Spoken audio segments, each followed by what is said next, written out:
अस्सलाम वालेकुम। आज का जो लेक्चर है वो हमारा है एसिम्प्टोटिक नोटेशंस के बारे में। एसिम्प्टोटिक नोटेशंस क्या होती हैं? एसिम्प्टोटिक नोटेशंस ये होती हैं, वो होता है the mathematical way to represent the time complexity. जो भी मैथमेटिकल वेज होते हैं ना, किसी भी चीज़ की टाइम कम्प्लेक्सिटी को रिप्रेजेंट करने के लिए, वो हमारे पास किसके थ्रू होते हैं? एसिम्प्टोटिक नोटेशंस के through. Through these notations we analyse the algorithms. हम लोग एनालाइज कर लेते हैं एल्गोरिदम्स को उनकी एग्जीक्यूशन से ही पहले। वी इसके अंदर एसिम्प्टोटिक नोटेशंस के अंदर हम लोग analyse algorithms without execution. Execution से पहले ही हम लोगों ने एल्गोरिदम्स को एनालाइज कर लेते हैं। We calculate it by its iterations. हम लोग उसकी इटरेशन से उसको कैलकुलेट करते हैं, फ्रीक्वेंसी से कैलकुलेट करते हैं, number of times statement execute etcetera. कितनी दफा कोई स्टेटमेंट एग्जीक्यूट कर रही है, तो इसके थ्रू हम लोग इसको कैलकुलेट करते हैं। To represent these we have some notation. हम इन चीज़ों को रिप्रेजेंट करने के लिए हमारे पास कुछ नोटेशन होती हैं। Through these notation we can calculate. हम लोग इस तरह के नोटेशन से हम लोग इनको कैलकुलेट कर सकते हैं, कंपेयर कर सकते हैं एल्गोरिदम्स को, and then find the best algorithm. हम लोग इन नोटेशन के थ्रू वी कैन कैलकुलेट, हम लोग कैलकुलेट कर सकते हैं, कंपेयर कर सकते हैं एल्गोरिदम्स को, और फिर फाइंड कर सकते हैं। कैलकुलेट कर सकते हैं, कंपेयर कर सकते हैं एल्गोरिदम्स को, और फिर फाइंड कर सकते हैं बेस्ट एल्गोरिदम्स। हमारे पास तीन बेसिक टाइप की नोटेशन होती हैं: big O, big omega, theta. Will start on the big O. इसके बारे में मैं पहले भी लास्ट लेक्चर में बता चुका हूँ। इसके अंदर हम लोग इसके अंदर डीपली जाएंगे। Big O notation cause maximum statements will see in big O notation. हाँ, स्टार्ट भी बिग ओ से करूंगा, क्योंकि बहुत सारी जो आगे आप लोग नोटेशन देखेंगे वो बिग ओ में ही देखेंगे। बिग ओमेगा या थीटा वगैरह कम यूज होती है। ठीक है। बिग ओ किस लिए यूज होती है जी? वर्स्ट केस के लिए यूज होती है। ये अपर बाउंड वैल्यू को लेती है, जो कि सबसे जो हाईएस्ट वैल्यू होती है उसको देखती है। तो ये वर्स्ट केस सिनेरियो के लिए तो अपर बाउंड वैल्यू को देखती है। तो बस यहाँ पर मैं इसको ब्रीफली बता रहा हूँ। ठीक है, तो फिर बता चुका हूँ। जो बेस्ट केस के लिए होता है ओमेगा होता है, ये लोअर बाउंड वैल्यू को देखता है कि कितनी कम से कम कितना टाइम लेगी, कम से कम कितना टाइम होगा। ये ओमेगा के अंदर आता है। और थीटा जो होता है, ये एवरेज केस होता है। ये हमें बिल्कुल एग्जैक्ट टाइम बता देता है कि कितना एग्जैक्ट टाइम लिया गया था किसी भी एल्गोरिथम से अपना काम कंप्लीट करने के लिए। ठीक है। और अब मैं आपको ये देखें ग्राफ से भी समझा देता हूँ। ये पिगो फंक्शन है, जो कि देखें अपर बाउंड के ऊपर है। ये रनिंग टाइम है, इसका अपर बाउंड है, ये इसके लिए इक्वेशन है। ये worst case scenario upper bound को डिस्क्राइब करता है कि द वर्स्ट केस सिनेरियो। अब ये जो ये है ओमेगा, ये लोअर बाउंड। ठीक है, ये लोअर बाउंड यहाँ पे बेस्ट केस सिनेरियो कि कम से कम कितना टाइम लेगा।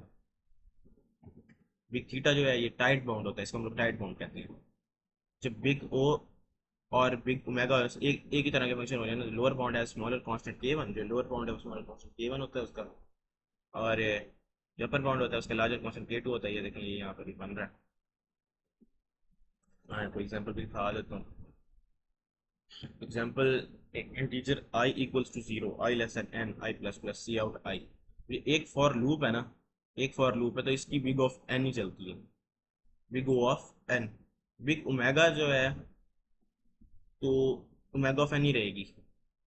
और बिग थीटा जो है वो भी ओ ऑफ एन रहे। अब यहाँ पर देखें, यहाँ पर नेस्टेड फॉर लूप्स हैं। आउटर लूप जो है हमारा बिग ऑफ एन है, इनर लूप जो है वो भी एन है। एन एन क्या हो गया? एन स्क्वेयर हो गया। जब हमारे पास लूप के अंदर कोई लूप आएगा तो वो स्क्वेयर्ड हो जाएगी। हमारी जो टाइम कॉम्प्लेक्सिटी है वो स्क्वेयर्ड हो जाएगी, जो दो दफ़ा हो रहा है। बिग ऑफ एन स्क्वेयर हमारा जो वर्स्ट केस है वो भी एन स्क्वेयर होगा। थीटा बेस्ट केस भी एन स्क्वेयर होगा। और थीटा का केस भी एन स्क्वेयर ही होगा। अब एग्जाम्पल थ्री ले लो। यहाँ पर देखो, एक लूप ये अलग है, दूसरा लूप एक अलग है। ठीक है ना, तो फिर ऐड हो जाएंगे। क्या हो जाएंगे? ये ऐड हो जाएंगे आपस में। N plus n two n. Ignore कर दो टू को, कांस्टेंट है। तो फिर हमारे पास टाइम कॉम्प्लेक्सिटी क्या आ गई? कांस्टेंट को हमेशा हमने इग्नोर करना है, कांस्टेंट को हमेशा हमने इग्नोर करना है। हमारे पास क्या आ गई? Big O is equal to O of n. O of n theta जो हो गई हमारे पास, थीटा ऑफ एन आ गई। नहीं, इसको क्या कहते हैं? Sorry sorry sorry sorry sorry, omega omega. Sorry, भूल गया था। I am also.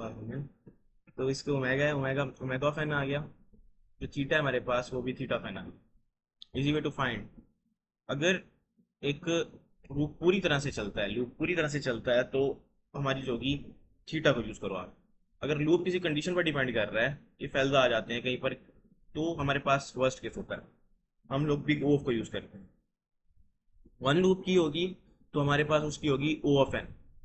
O of n, big O of n होगी। दो लूप होंगे, ओ ऑफ एन स्क्र हो जाएगी। तीन लूप होंगे, एन क्यूब हो जाएगी।